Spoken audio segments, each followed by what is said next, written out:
Salut à tous et bienvenue sur Magic Arena FR, j'espère que vous allez bien. On se retrouve aujourd'hui pour une super ouverture Flesh and Blood, le dernier set qui est sorti vendredi dernier, Dusk Till Dawn.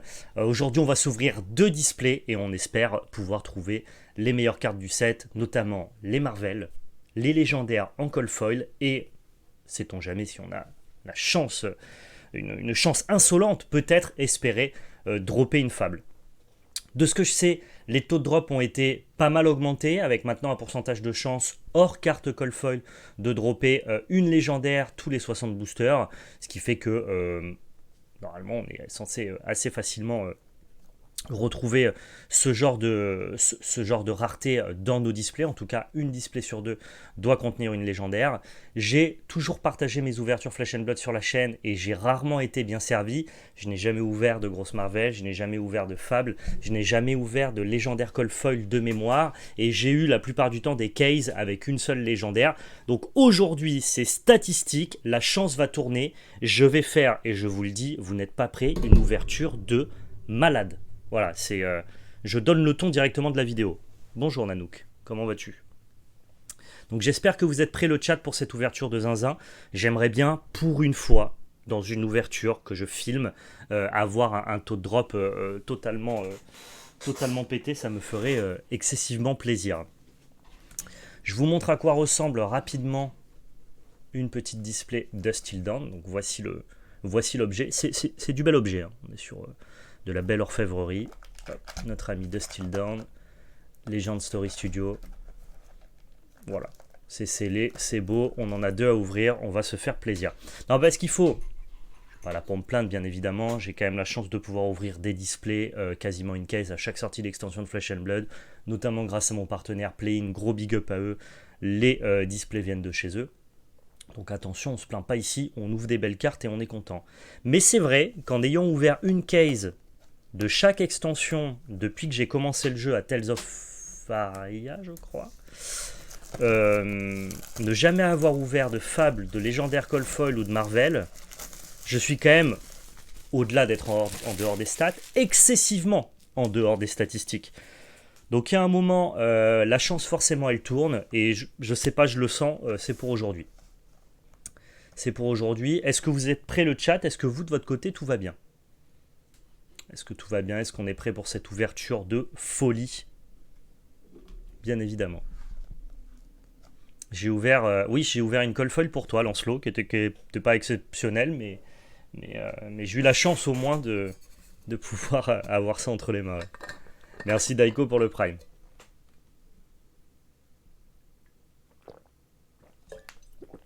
N'hésitez pas avant qu'on parte, dites-moi si le son est bon. C'est maintenant que l'on fait les réglages et que l'on corrige tout. J'ai changé aussi le setup lumineux. Donc normalement, on devrait avoir beaucoup plus de lumière sur le setup pour pouvoir voir les cartes. Je vous montre comment ça devrait rendre. Ça devrait être plutôt sympa en termes de qualité. On devrait se faire plaisir. Big up aux joueurs de Magic si vous savez pourquoi j'ai un Oliphant Full Art Foil par chez moi. Allez, je vous donne un deuxième indice. Hop, pourquoi j'ai un chagrin par chez moi. Je vous laisse deviner.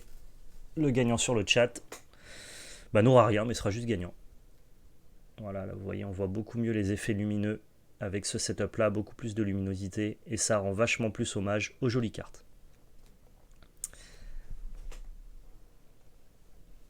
On est parti ou pas? Je pense qu'on est parti.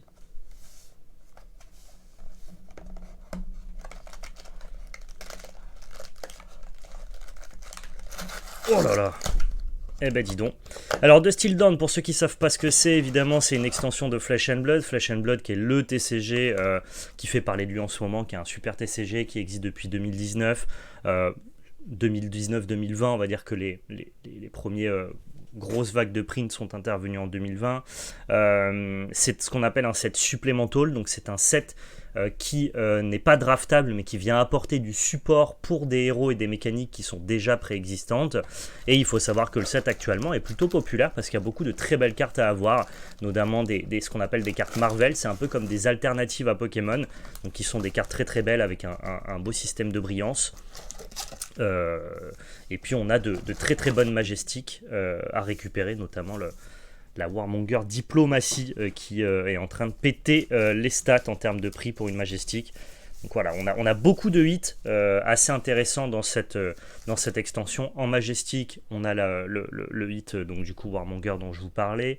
On peut essayer d'ouvrir une fable, c'est excessivement rare d'ouvrir une fable. On peut ouvrir des légendaires en version call foil ou en non call foil, ou alors on peut ouvrir des Marvel. Donc voilà, on a quand même beaucoup de bons hits potentiels. Ce sont des boosters de 10 cartes, à la différence des boosters de draft pour les extensions draftables qui, eux, contiennent 15 cartes, évidemment, comme un Magic. Donc voilà, l'ouverture là va être beaucoup plus rapide et on devrait avoir du support pour des héros déjà préexistants, tout en apportant des nouvelles mécaniques pour deux nouveaux héros, qui sont donc du coup Prism et Vincent, qui sont du coup des Shadowrun Blade et des Light Illusionnistes, qui sont des classes qui ont vu leurs héros être bannis préalablement parce qu'ils étaient trop forts ou parce qu'ils ont atteint les points de Living Legend. Donc voilà, c'est un set supplémental mais qui introduit quand même de nouveaux héros, un espèce d'entre-deux assez satisfaisant. Je vous laisse apprécier la qualité visuelle des boosters. Moi je suis totalement pantois, je suis pentu même. C'est vraiment très joli, avec un papier recyclé. Regardez un petit peu, voilà, c'est du papier recyclé, vachement plus écologique que du plastique. Très très bien.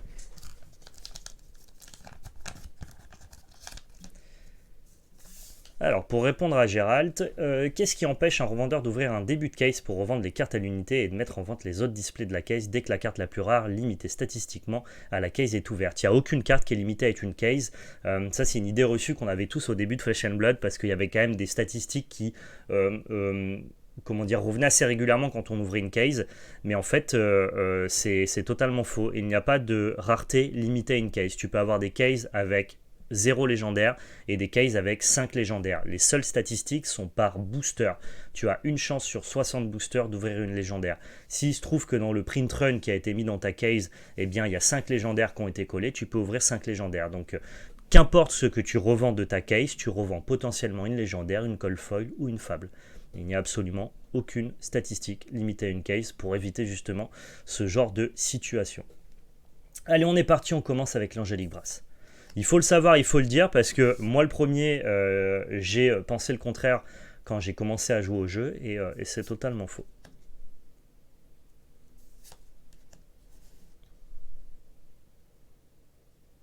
C'est mon cas, 5 légendaires dont une CF plus une Marvel dans ma case. Ah bah c'est complètement fou, Nadouman. GG à toi. Allez, on avance, on va directement chercher les grosses raretés. Là on est sur les communes, les cartes Shadow Brut. On a notre première rare foil, très très jolie. Et une deuxième rare, le Wall Breaker. Et une troisième rare. Ok.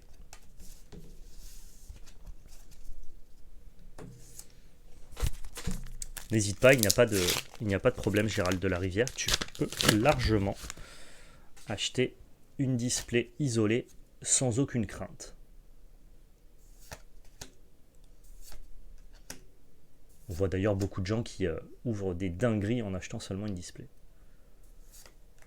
J'espère que le setup est bon. Dites-moi hein, si c'est trop lumineux, je peux baisser la luminosité. Tout est faisable, bien évidemment.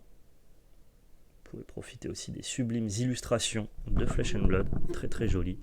Dès qu'il y a une dinguerie, je vous arrête, hein, je vous en parle. Ça c'est beau, hein. Ça c'est pas une dinguerie, mais regardez-moi ça un peu. Le foil sélectif de Flesh and Blood, je m'en remets toujours pas, hein. C'est tellement joli. La rareté d'une carte d'Aiko, tu le vois ici. Là, tu vois que c'est une carte rare, tandis qu'ici, tu vois que c'est une carte commune. Alors, les rares sont l'équivalent un petit peu des Unco à Magic. Tu as 2 à 3 rares par booster. Voilà.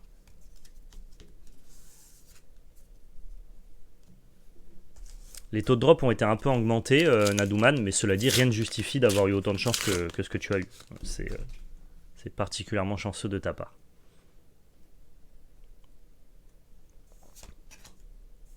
Allez, on avance. Moi, vous le savez, je suis collectionneur des fables, c'est-à-dire que quand je n'ouvre pas une fable, et ben malheureusement, je dois sortir des sous du portefeuille pour les acheter, et j'avoue que je gagnerais pas mal d'argent à l'ouvrir directement. Ça me ferait plaisir en achetant une case par extension. Je me dis qu'un jour, ça va me tomber dessus quand même. Sachant qu'il y a des gens qui ouvrent une fable à chaque sortie d'extension. On n'est pas égaux en termes de chance. Pour l'instant, rien de bien pertinent. De très bonnes cartes pour le gameplay, mais nous, on est là pour choper des cartes de collection.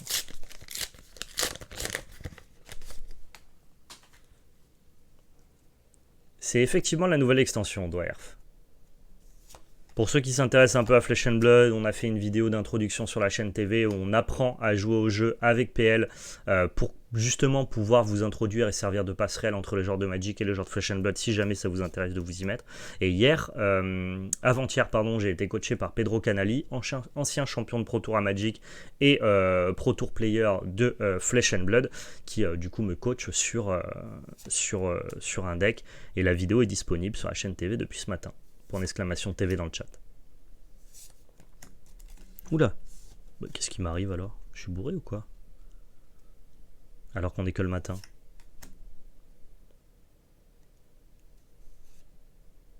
Ok. Alors les Heralds, c'est des cartes qui étaient déjà présentes dans les anciens sets, mais qui ont été réintroduits dans le set parce que ça fonctionne avec un des héros du set. Sauf que pour la petite subtilité, ils nous les ont mis en arrêt tendu. Pourquoi pas? Moi j'avais déjà ces cartes-là, donc un peu osef.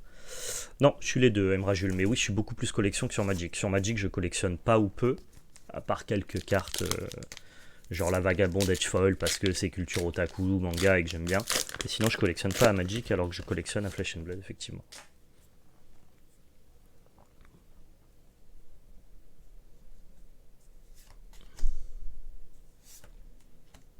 On continue sur des communes, le Phantom Banshee, Soul Butcher. Vous voyez, les cartes sont vraiment magnifiques. Il y a vraiment ce côté très dark fantasy des débuts de Magic que Flesh and Blood aime particulièrement se réapproprier. Très très très joli. Beseech the Demigorgon. Le foil qui est quand même très très joli, très sélectif. On se fait plaisir. Visuellement, sur Flesh and Blood, on se fait plaisir. Et toujours rien à signaler ici. Pas de majestique, donc pour l'instant, ouverture, on peut se le dire, proche de l'éclatement du sol. On est à peu près dans le permafrost, on va bientôt atteindre le noyau de la planète. Ça serait pas mal de se réveiller. Est-ce qu'on peut se réveiller le chat, s'il vous plaît? Donnez-moi un peu de force, un peu d'énergie. On veut ouvrir de la belle carte. Attention, c'est maintenant peut-être. Très très jolie carte foil encore une fois. Ah, première majestique, que pas forcément les majestiques qu'on veut ouvrir. Ce sont des cartes Shadow Brut, donc pour un héros qui s'appelle Levia, et que je ne joue pas actuellement. Donc, ça reste une majestique, mais c'est pas ce qu'on veut.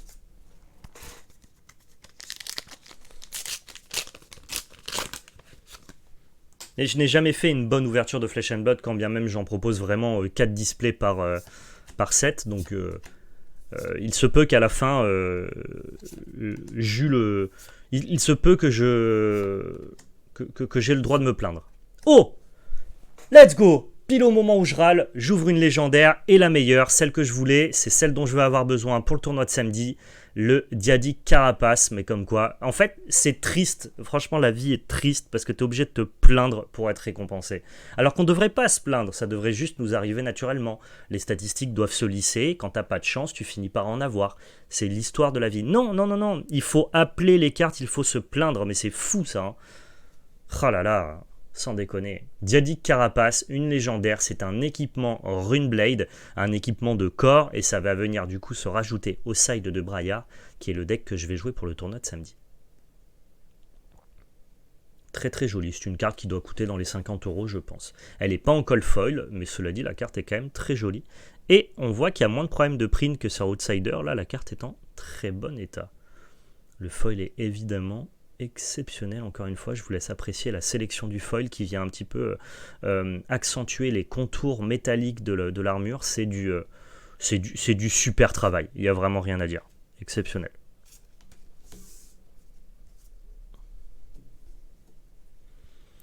Écoutez, je suis déjà content.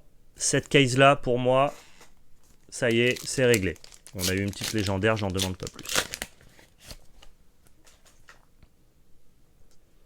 Le Black Lotus du jeu, c'est le Heart of Yendal, Florian Nino, que j'ai présenté sur TikTok, dans la carte du jour, ou sur mon Instagram. Je te laisse aller regarder si ça t'intéresse.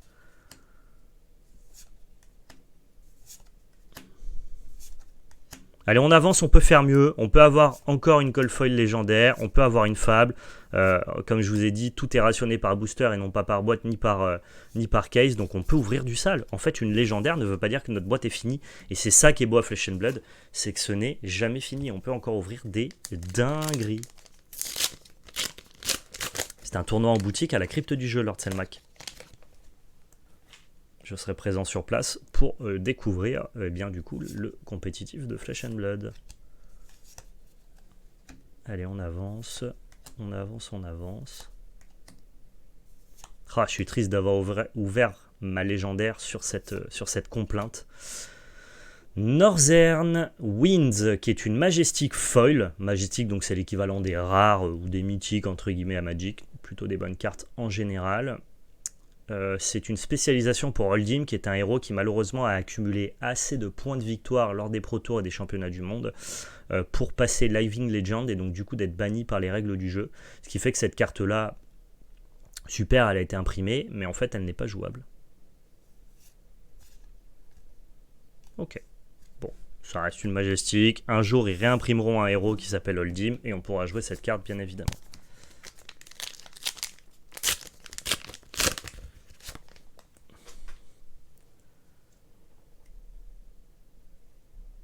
Allez, on avance.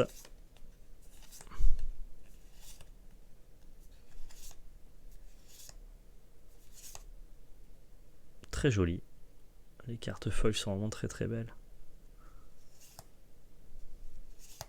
Ok, Runic Reckoning, ça c'est une super carte. C'est une bonne carte pour Viserai, qui est un héros dont j'ai l'option de jouer en passant de Braillard à Viserai, et Runic Reckoning est une des meilleures cartes pour un des meilleurs supports pour cet archétype là. Très très bonne Majestic, on se plaint pas.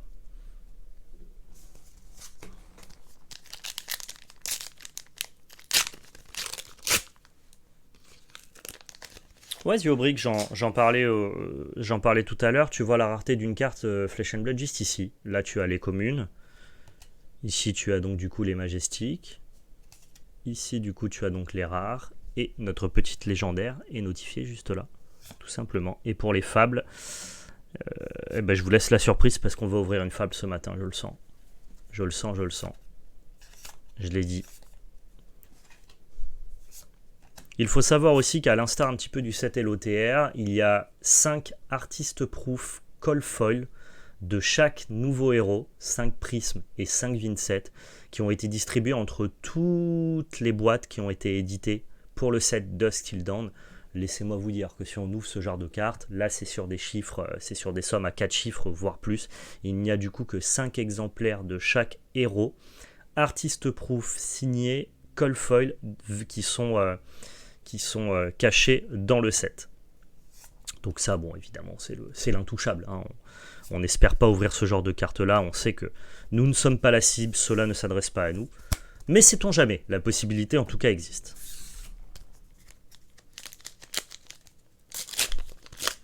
J'ai entendu 5 de chaque, j'ai off, mais bon, que ce soit 5 de chaque ou 10 de chaque, dans tous les cas, c'est une improbabilité statistique.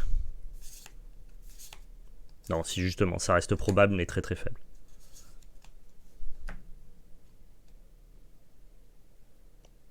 J'aime toujours les foils de Flesh and Blood, elles sont toujours très réussies, je trouve, quand bien même c'est sur des communes. Ok, on avance. J'avoue que maintenant que j'ai ouvert cette légendaire, j'attends plus grand chose de cette boîte-là, mais sachant les ouvertures de zinzin que j'ai vues sur internet, alors évidemment on voit toujours les belles ouvertures et pas les moches, hein, c'est normal, je me dis que je peux en demander plus. On peut avoir une petite Marvel, on peut avoir une petite Fable, on peut avoir une deuxième légendaire, on en veut plus, tout simplement.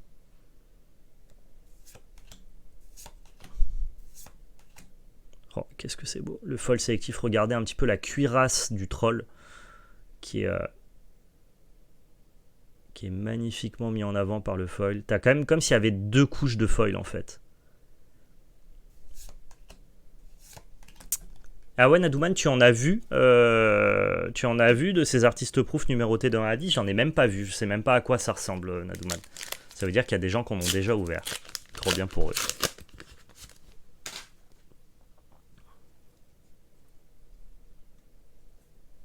très jolie carte, ça. Je pense qu'en call foil, ça doit faire le job. Ça doit faire le job. La call foil, c'est une rareté, c'est une technique de foil propre à Flesh and Blood qui ressemble un peu au edge foil de Magic. Et normalement, on a une call foil par boîte. Dans les statistiques, encore une fois, il n'y a rien d'obligatoire. Et il se trouve que ta call foil peut être une commune, mais ça peut être aussi une légendaire, voire une fable.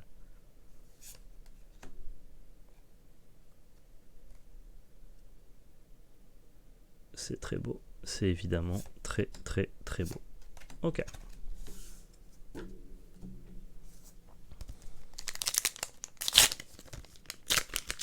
Ah, si jamais Nadouman, tu peux m'envoyer ça en MP sur Discord, je suis assez curieux de voir à quoi ça ressemble. Ça me plairait bien de voir à quoi ressemblent ces artistes proof. Ah, l'ami Lévia, donc ça c'est un des héros dont je vous parlais, qui était un héros qui était très mauvais et qui devient playable grâce au support de cette extension-là. Après, à quel point c'est bien, je ne sais pas. Sensor, une Majestic Foil. Alors ça, on prend. Déjà, l'illustration est magnifique. Ça me rappelle un artiste de Magic, mais non, c'est Carlos Cruchaga. C'est notre ami qui a fait Korchem, Carlos Cruchaga, un Korchem qui est une des plus belles cartes de Flesh and Blood, que je présente prochainement sur TikTok. Voilà, n'hésitez pas à aller voir. Très très joli. On se plaint pas. Oh, et une deuxième M dans le booster, Poison the Whale, avec une illustration fantastique.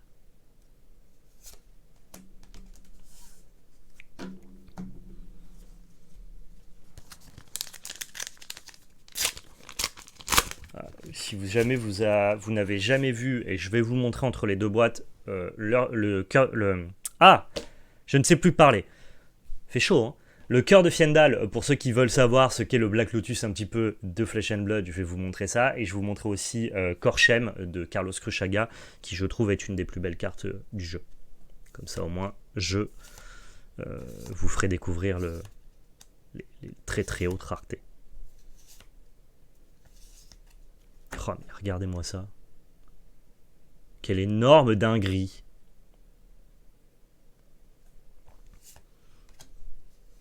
Il y a évidemment un lore à Flesh and Blood. Bien sûr, il y a un lore à Flesh and Blood et il est d'ailleurs excessivement bien pensé. Le flavor du jeu est très en adéquation avec le lore. Il y a des cartes qui ont des synergies les unes envers les autres ou les unes contre les autres en fonction du lore de Flesh and Blood, ce qui est évidemment assez impressionnant. Mais de toute façon, Flesh and Blood, quand tu t'y penches, c'est impressionnant. La manière dont c'est dirigé, le game design, l'espace de design, le gameplay, l'élégance, la transparence, la communication, le système de collection. Ils ont vraiment pris tout ce qui fonctionne depuis des années pour en faire un concentré de dinguerie. Donc oui, c'est très très fort Flesh and Blood. C'est très très très très très fort. Et c'est pas pour rien que le jeu arrive à exister là où Magic a enterré tous les jeux depuis 30 ans, tu vois. Tous les jeux d'Heroic Fantasy, je parle, parce qu'après il y a Yu-Gi-Oh! Et Pokémon qui, eux, ont réussi à fonctionner à travers Magic. Mais dans un... Oh, ça c'est une des meilleures qu'on puisse ouvrir de Majestic pour l'ami Vincent. Mais un jeu d'Heroic Fantasy, TCG, collectionnable comme Magic, franchement, il n'y a que Flesh and Blood qui arrive à cette hauteur-là. Non, je parle pas d'Hearthstone, parce qu'Hearthstone, ça vient de WOTCG, WOTCG qui est un jeu qui a juste décédé, et qui est une licence qui était portée par Blizzard, un éditeur de jeux vidéo, et qui a mis en avant un support numérique là où avant ça n'existait pas. Donc Hearthstone n'est pas un TCG, Ghostwranken, ça n'a rien à voir.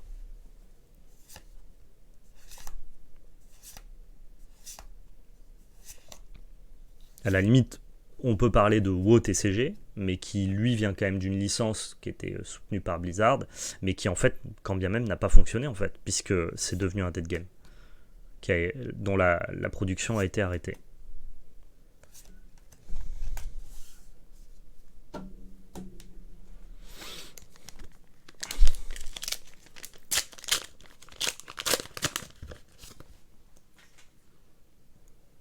Allez, on en veut plus, hein. J'en veux plus, je ne m'arrêterai pas à cette légendaire. Il est hors de question, je vous ai dit que ce matin, on faisait une ouverture de zinzin. De zinzin, je vous le dis. Oh, c'est notre call foil. Alors vous allez pouvoir voir à quoi ressemble la rareté call foil. C'est un espèce de foil froid comme le nom l'indique, une espèce de texture métallique et laser appliquée sur certaines parties de la carte. Donc c'est pas une couche de foil comme le foil habituel, mais ça vient avec les jeux de lumière venir sublimer toutes les parties métalliques des, euh, du visuel, en tout cas des illustrations. Bon, ça reste une commune, on aurait préféré avoir une call foil sur une légendaire ou autre, mais c'est toujours très très joli, très esthétique ce genre de rareté-là. Et vous voyez, c'est très discret, et c'est du fait que ça soit discret que ça donne un côté très raffiné en fait, le call foil.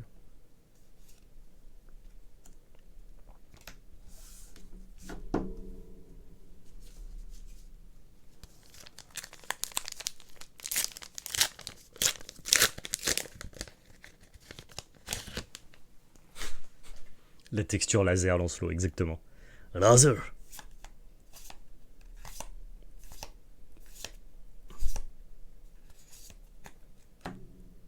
Très joli rendu de foil ici.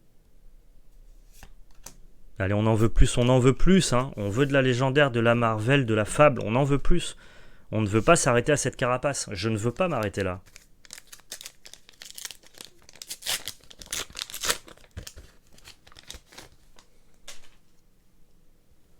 Je l'ai déjà répété plusieurs fois lors de ce live en prophète, mais tu vois la rareté ici.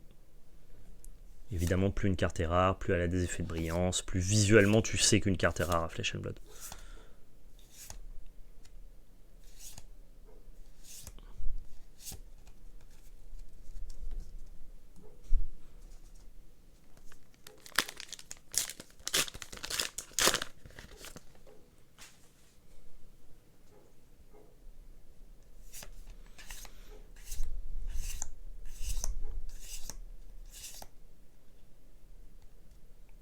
Bon, c'est beau quand même.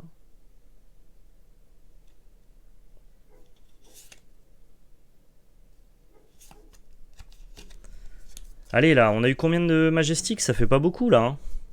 1, 2, 3, 4, 5, 6 Majestiques, sachant qu'on en a 2 foils, on est en dessous des statistiques des Majestiques. Il faut ouvrir un Warmonger, il faut ouvrir... moi je veux les Mips, c'est les petits chats, j'en ai besoin pour Braillard, donc... Allez la boîte si tu m'entends, bouge-toi le cul, passe la seconde.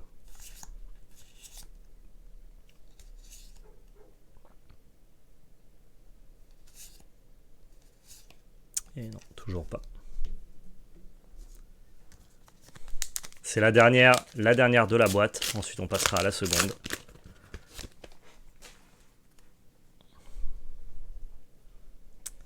Je pack pas ça contre Dash, je pack ça main deck contre tout le monde. Bah, dans Braillard, c'est une carte qui dit go again, draw, donc c'est pas dur de taper à plus que 2 avec, quoi.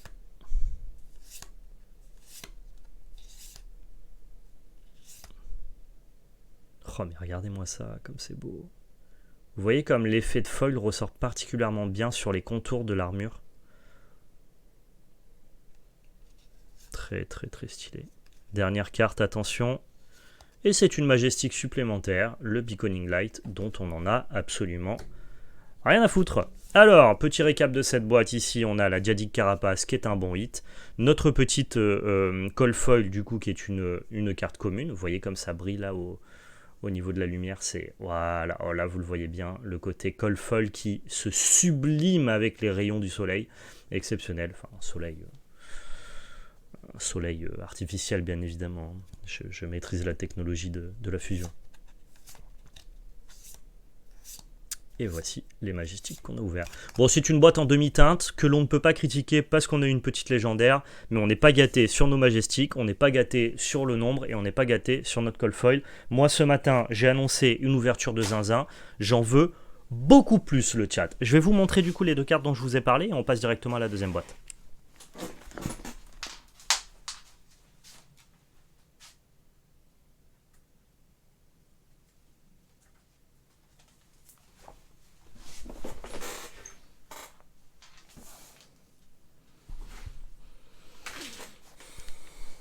Alors, le Black Lotus de Flesh and Blood, il s'agit de la première fable du jeu, le cœur de Fiendal, c'est la carte emblématique. Fiendal est le personnage mystérieux du lore de Flesh and Blood. Et voici à quoi ressemble Lord of Fiendal. Alors là, évidemment, vu que c'est sous boîtier et sous protection de boîtier, eh ben, il y a pas mal de reflets, mais vous devrez quand même à peu près voir à quoi ça ressemble. C'est très proche d'un mox, hein, ce sont des gemmes, la plupart du temps les fables. Alors on a des fables qui sont du coup des mondes, donc qui représentent des illustrations de paysages, et on a des fables qui sont des gemmes. Voilà. Non, la première fable, c'est le cœur de Fiendal, Lancelot. Que racontes-tu? Voyons. Voilà, notre ami Cœur de Fiendal, disponible dans l'extension WTR et illustré par Adolfo Navarro.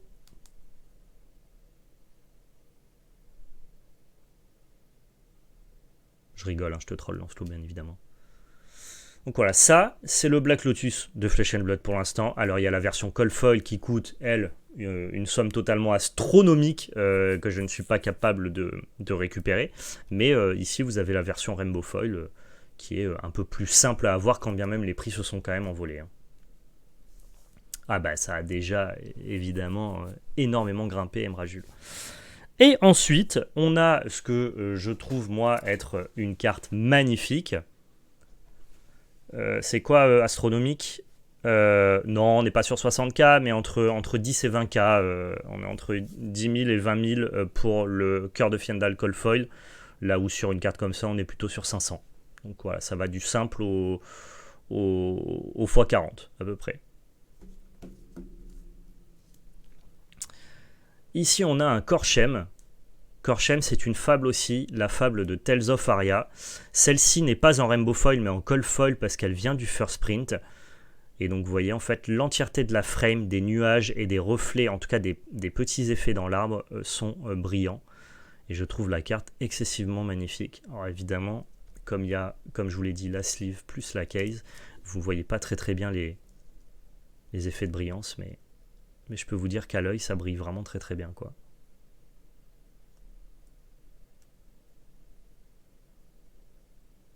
Tunique foulard dans les 12K, mais j'ai vu quelqu'un la vendre à 8K. Non, c'est pas 60K, un œil d'Ophidia, Cold Foil Lancelot.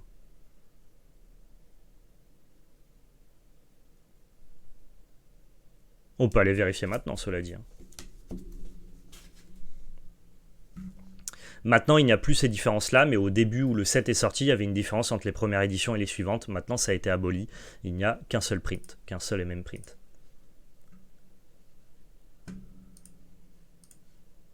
Alors, notre ami Heart of Fiendal.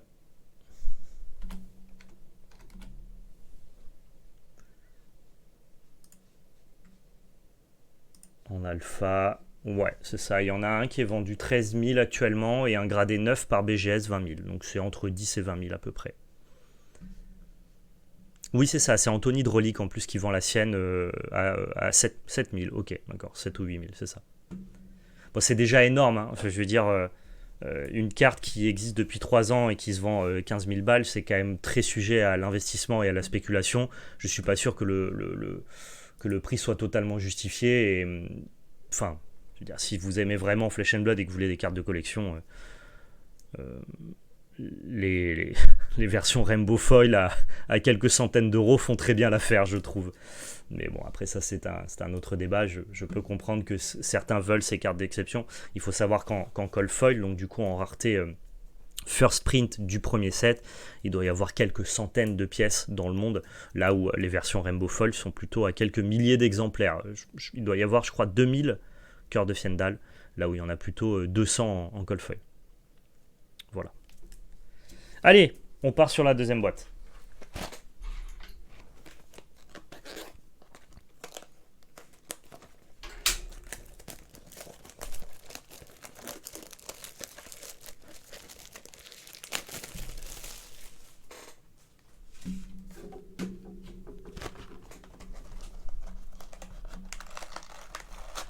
Bon, cette boîte-là, je vous l'ai dit, on ouvre des dingues. Hein.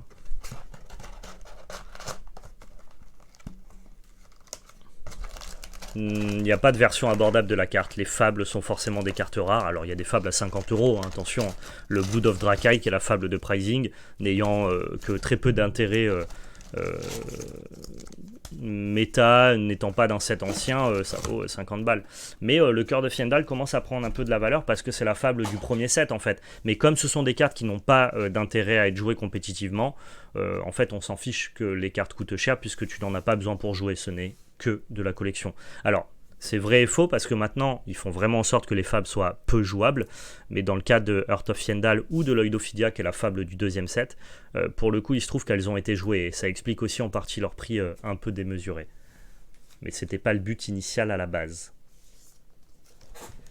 Merci Posca, je prends ton énergie, on est parti, on ouvre une dingue. Ici, c'est Fable ou Marvel ou rien. Voilà, je vous le dis, on n'est pas là pour gueulerie. Ça suffit maintenant. Ça suffit. J'y vais avec la détermination du héros shonenesque. Première majestique. On s'en fout, on n'est pas là pour ça. Nous, on veut du pestacle.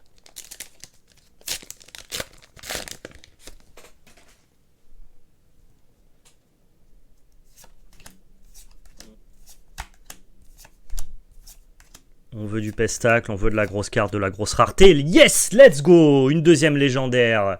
Ça fait plaisir. Deux cases, deux légendaires. Pas de Cold Foil, pas de Marvel. Mais ça reste une légendaire. Iron Song versus, qui est du coup l'équipement Warrior de bras. Qui est une carte Temper, donc qui bloque à 2 et ensuite à 1. Donc c'est une carte qui va vous économiser 3 points de dégâts et qui en plus a une action, évidemment. Ça fait plaisir. Ça fait plaisir. Deuxième booster et on est déjà un peu content.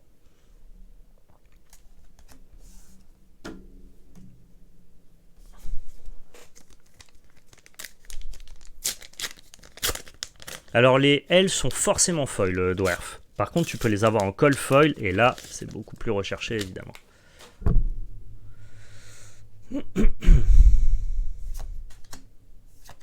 Il n'y a pas de ratio fixe sur Fab, Posca. On peut faire d'énormes dingueries. On peut avoir encore une Fable, on peut avoir encore une légendaire Cold Foil, on peut tout avoir. Ça suffit avec les majestiques brutes. Je m'en fous de brutes. Vous avez compris? D'accord. Et ben voilà ce qu'on vient d'ouvrir de dingo. Voici un équipement majestique de tête Shadow Brut, Full Art, donc art étendu, Cold Foil. Et ça c'est pas mal, ça. Ça, c'est le prix d'une légendaire, ça, les gars. Ça, c'est pas mal du tout. Hein. Là, avec ça, on joue bien avec la lumière, on s'amuse quand même. Bon, on s'en fout des brutes, hein. Encore une fois, hein. On s'en cague, hein. Mais on est content d'ouvrir les belles cartes. Bon, alors cela dit, je sais pas combien ça vaut, ça doit pas coûter non plus des milliers des cents, mais probablement une bonne trentaine d'euros. Vous pourrez me confirmer le chat que ça vaut à peu près ce prix-là?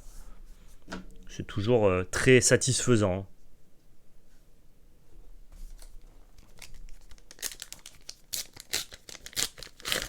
Ça vaut des petits sous-sous?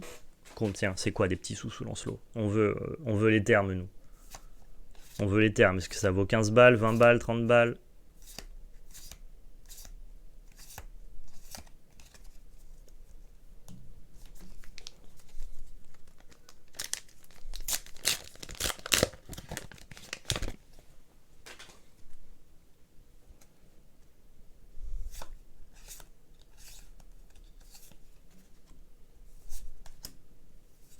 Ça nous permettrait effectivement d'avoir une valeur d'échange pour récupérer d'autres cartes.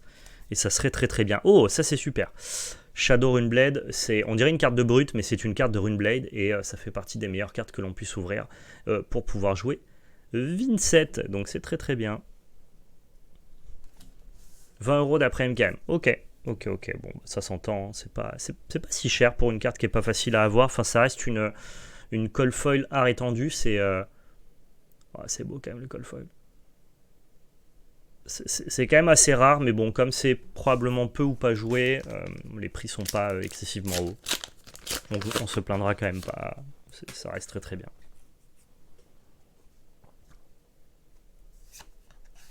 Allez, j'ai dit une fable ou rien, je veux la fable en fait. Je suis pas là pour autre chose. Vous pouvez me donner ce que vous voulez là, des légendaires, Des extended art, cold foil. Vous avez pas compris, vous avez pas compris LSS, je suis pas là pour ça moi. Je suis là pour la fable.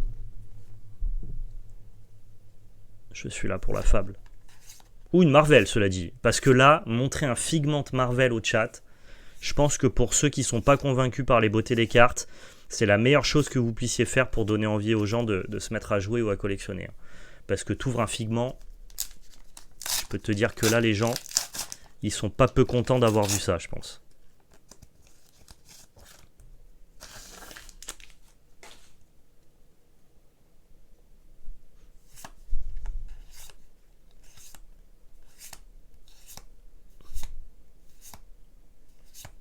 Je me contenterai d'un Figment Marvel, si jamais on me donne pas la fable, hein, bien évidemment.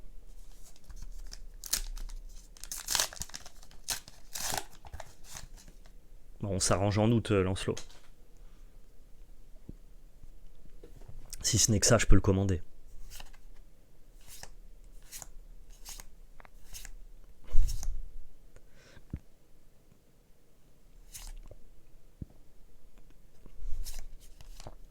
Ah, l'ami Vincent, qui sont assez durs à avoir, les héros. Donc plutôt une bonne nouvelle. C'est forcément une fable, le hit de chaque extension. Non, pas nécessairement. Il y a des Marvel qui sont plus rares et chers que la fable de l'extension. Ça a été le cas notamment sur Dynasty, avec l'empereur Coldfoil, qui est évidemment excessivement rare, pardon. Il existe combien de fables au total? Eh bien, une par extension, Aveline. Je peux te le dire. 1, 2, 3, 4, 5, 6, 7, 8. 8 normalement pour l'instant. Shiana, spécialisation. Une petite majestique sympa. Aveline, il dit non, mais il y a combien de fables là pour l'instant dans ce jeu? Ok. Et pour un pote, ça coûte combien? 8 fables? Un petit bif, Aveline. Va falloir vendre une ou deux cartes alpha quand même. Je pense. Pour les 8 en tout cas. Non, mais c'est juste pour savoir, je me renseigne. Comme ça, pour savoir.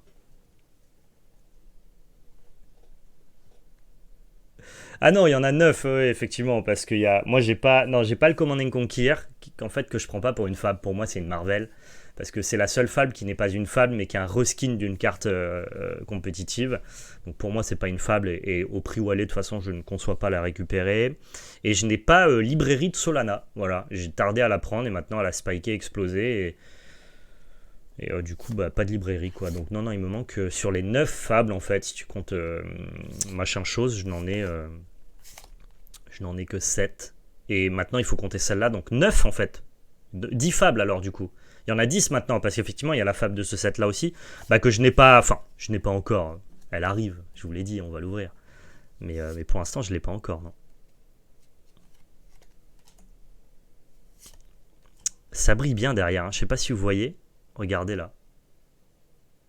Non? J'ai cru que ça brillait, putain, je me suis fait avoir.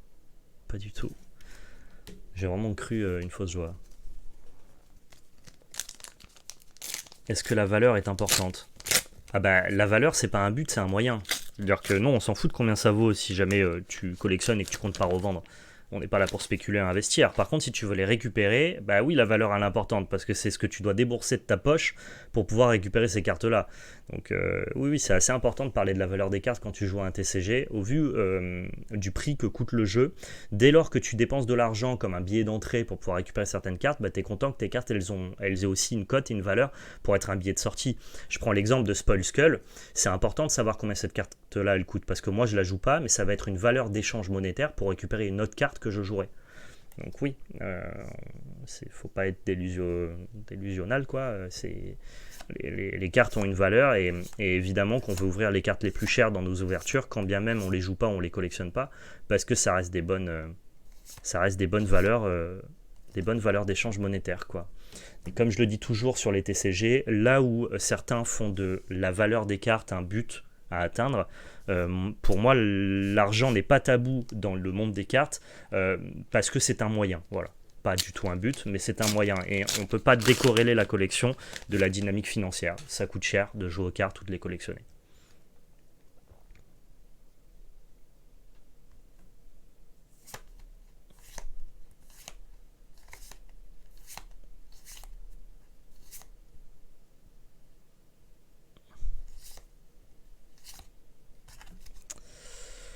Les rares sont assimilés à des Unco, hein, pour ceux qui se demandent. Master Affinity, hein, c'est pour ça que tu vois beaucoup de rares.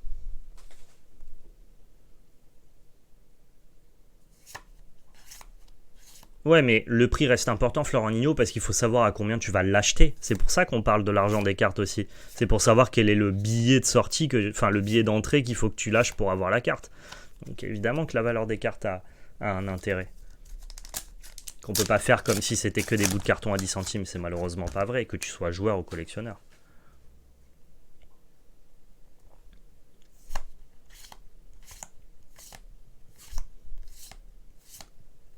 Ok, Dig Up Dinner, qui est une Majestic Foil, qui est bien cracra. Hein. Vous voyez là, on est bien sur les prémices, sur les débuts de Magic là. Hein. Ouais.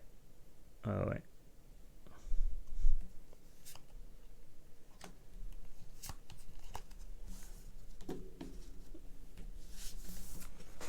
Je désespère toujours pas d'avoir ma Fable ou ma Marvel. Hein.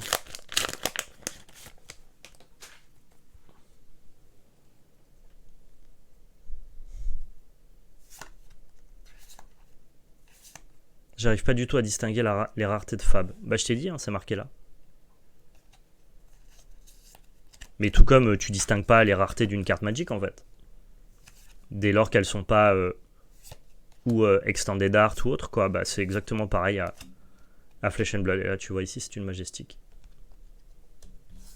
Tu vois, des versions alternatives, mais sinon les raretés sont tout à fait classiques quoi.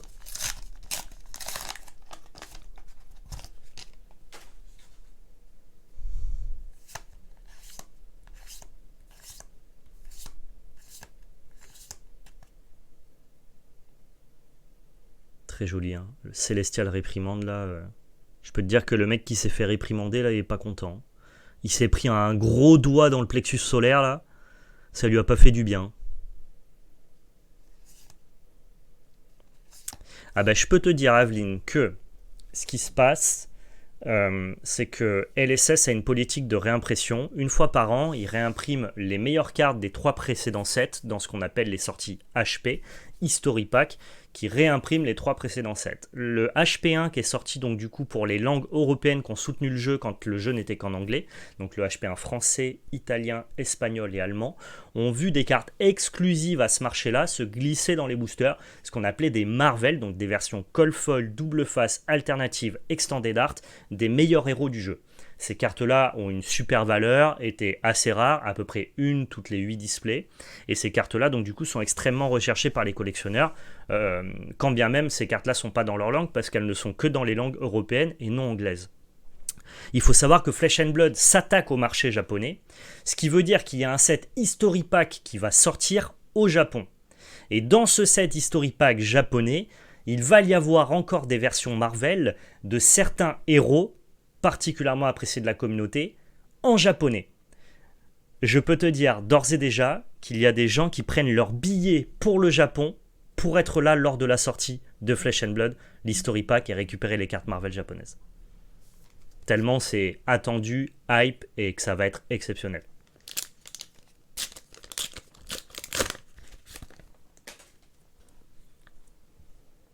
Je pense que on va atteindre des cotes, vous n'avez pas idée. Il y a des gens qui théorisent la date de sortie, mais on n'a pas la date officielle. C'est pour ça que je pense que tous les gens sont en mode sur les starting blocks pour prendre leur billet dès que ça sera annoncé officiellement. Ouais.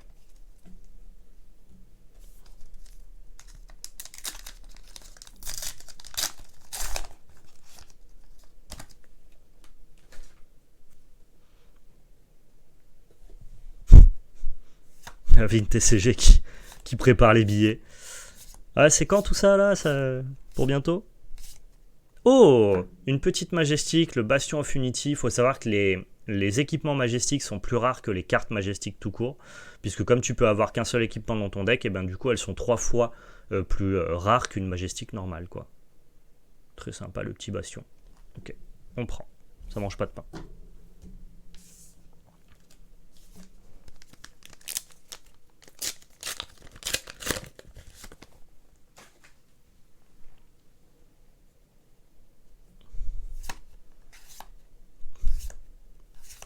J'ai entendu parler de février, mais je pourrais pas te confirmer l'info, Aveline. Il faudrait que tu te renseignes auprès de gens mieux renseignés que moi. On avait déjà ouvert le sensor, on l'a encore.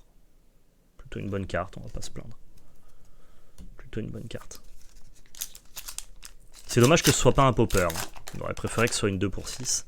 Ce qui aurait permis de popper les cartes de Dromai et les cartes Prisme Illusionniste. Allez, on continue. Oh, Sir Boltyn.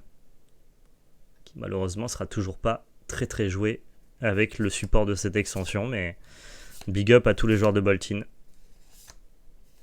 Ils nous écoutent, ils sont là, ils sont cachés, ils attendent leur heure.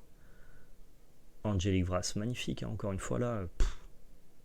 Visuellement, c'est zinzin, franchement. Si ça tapait 6, c'était insane. Ouais, bon, bah tu sais, on a commandé une Conquer, donc on prend tout, Lancelot.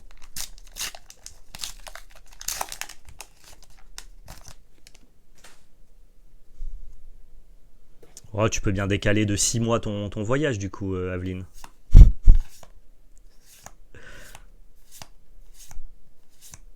Vous allez vous régaler, en tout cas. Sur une note plus sérieuse. Allez, 2 boosters, là, pour la fable, s'il vous plaît. J'ai tout essayé pour ouvrir des Marvel ou des fables, ça n'arrive jamais. J'en suis à me demander s'il faut pas faire un reach chamanique, je pense. Est-ce que j'ai déjà essayé de prier? Est-ce que j'ai déjà essayé de danser autour de mes boosters? Peut-être de leur transmettre toute ma foi? Je ne sais pas. Que puis-je faire? Je peux faire un peu de Kendama, peut-être. On peut faire un peu de Kendama pour essayer de... Si je réussis une triplette, donc une triplette, c'est un coup de Kendama où tu fais tac, tac, tac, j'ouvre la fable. C'est bon ou pas?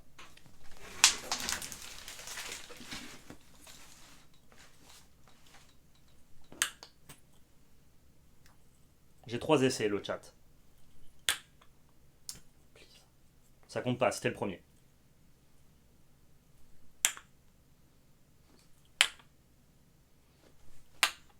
Ah, putain!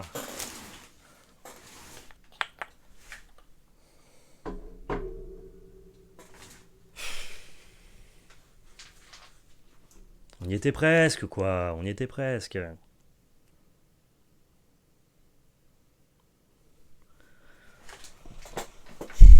On y était, et franchement, j'y ai cru. Hein. Bon, franchement, comme on a quasiment fait la triplette, il y a moyen qu'on ait une Marvel.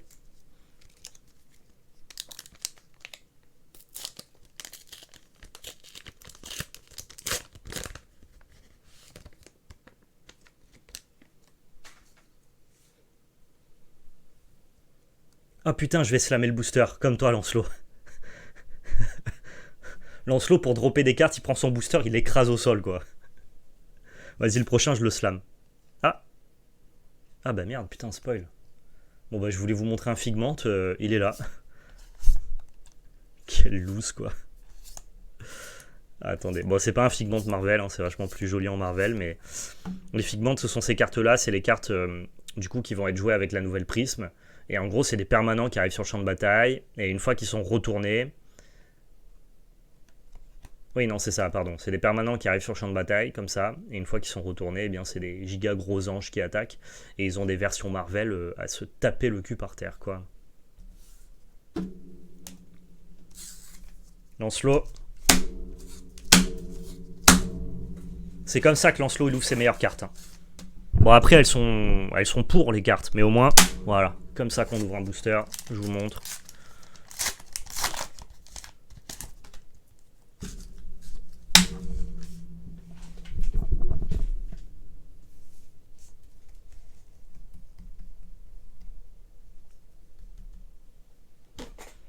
J'ai tout essayé. J'ai tout essayé. Et ça ne passera pas, malheureusement. On a juste une petite majestique supplémentaire, pourquoi pas.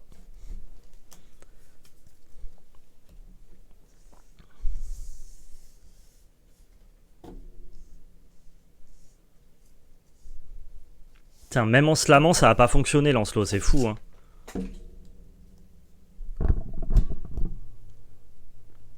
Merci Eric, c'est trop cool.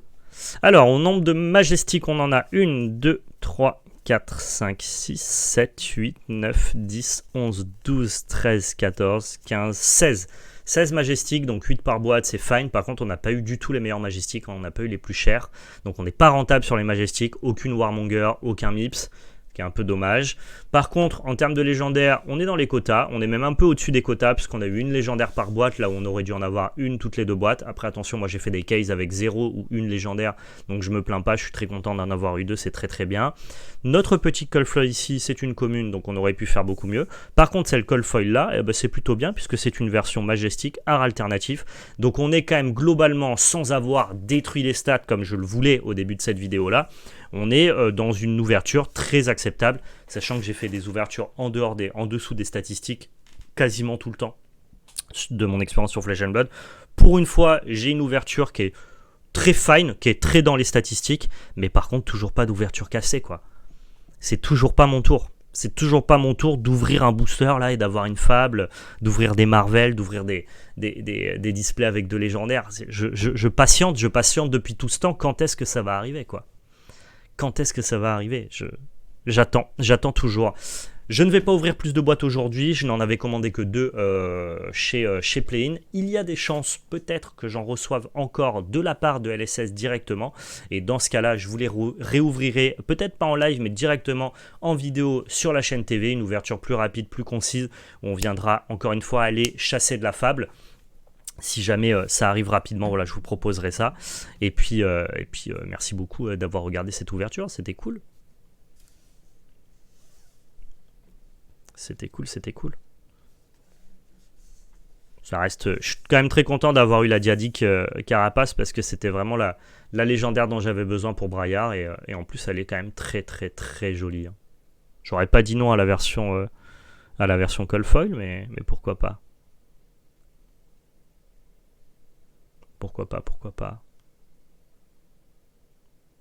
Regardez-moi ça. Bon, maintenant j'ai du tri à faire, hein. J'ai toutes les cartes qui sont là, moi je range toutes mes cartes dans des classeurs, je trie tout, même les communes. L'avantage à Flesh and Blood, c'est que vous jouez avec vos communes, et c'est pas vous jouez avec vos communes parce qu'on a des decks popper et parce qu'on essaye de rentabiliser toutes nos cartes. Non, un deck Flesh and Blood, c'est composé d'autant de cartes de communes, de rares et de Majestic que de disponibles dans les sets, quoi. Vous jouez avec toutes vos cartes, donc tu as intérêt à trier et à constituer tes playsets d'absolument toutes les cartes. Voilà, j'espère que ça vous a plu le chat. Je vais vous laisser là. Du coup, je me suis permis cette matinée-là seulement pour ouvrir du Flesh and Blood. On se retrouvera jeudi, et pour jeudi, ça sera encore une journée dédiée à Flesh and Blood, bien évidemment. On partira sur Talichar pour rosser des types. Si jamais vous voulez m'affronter, vous pouvez m'envoyer un DM directement sur Discord. L'idée, ce sera quand même de jouer des decks compétitifs, parce que moi, l'idée, c'est que je me prépare pour mon tournoi de la crypte du jeu le samedi 22 juillet. Et en plus de ça, pendant que je parferai mon entraînement avec Braillard sur Talichar jeudi matin, eh bien, je serai en direct avec Romain de l'œil d'Ophidia, qui viendra à la fois m'épauler lors de mes games si besoin, et en même temps discuter avec moi, discuter avec vous, échanger, prendre le temps d'être interactif et de répondre au chat, ce qu'on n'a pas nécessairement eu le temps de faire avec Pedro lors du coaching. Donc une version plus chill, plus détente, mais sur Flesh and Blood en support. Quoi, j'espère que ça vous plaira. On se retrouve jeudi matin à partir de 10h. Merci à tous d'avoir suivi ce live. J'ai pris un énorme plaisir à partager cette ouverture avec vous. Et surtout, n'oubliez pas, c'était de la belle magie. Ciao tout le monde, à bientôt.